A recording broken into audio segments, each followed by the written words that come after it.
Well, good morning, ladies and gentlemen. What is already clear is that the alliance is resolute and united in its determination to complete the task upon which it's embarked. If Milosevic expected splits to emerge in Washington, he has been sadly disappointed.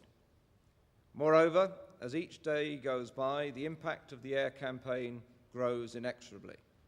There's no doubt that the air campaign is proving effective and having a real effect upon Milosevic's military machine and its ability to carry out repression in Kosovo. Confidence is shared throughout the alliance. I accept that we watched with interest the interview of President Milosevic on American television, where he said there were no refugees in Kosovo before the NATO bombing started. All of us here know that that story is not true. But what do the people of Serbia know? The answer is essentially that they know what the state-sponsored media tell them.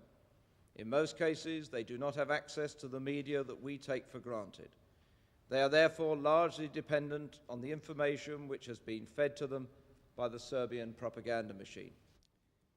I've explained there the process of battle damage assessment to give you a flavour of why it takes us time to reach judgments. We know from this intelligence that the Serbian army is becoming increasingly demoralised by a number of aspects of the bombing campaign.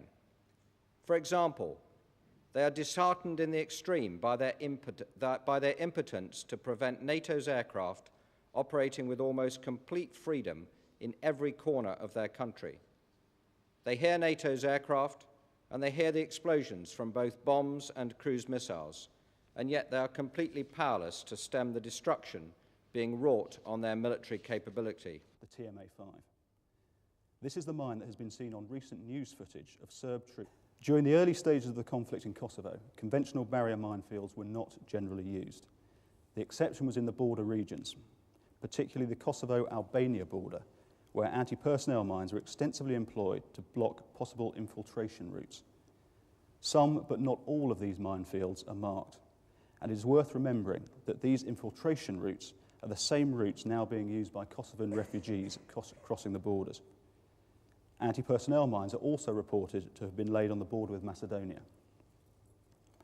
Additionally, Serb forces operating throughout the region have employed localised protective minefields, again consisting mainly of anti-personnel mines.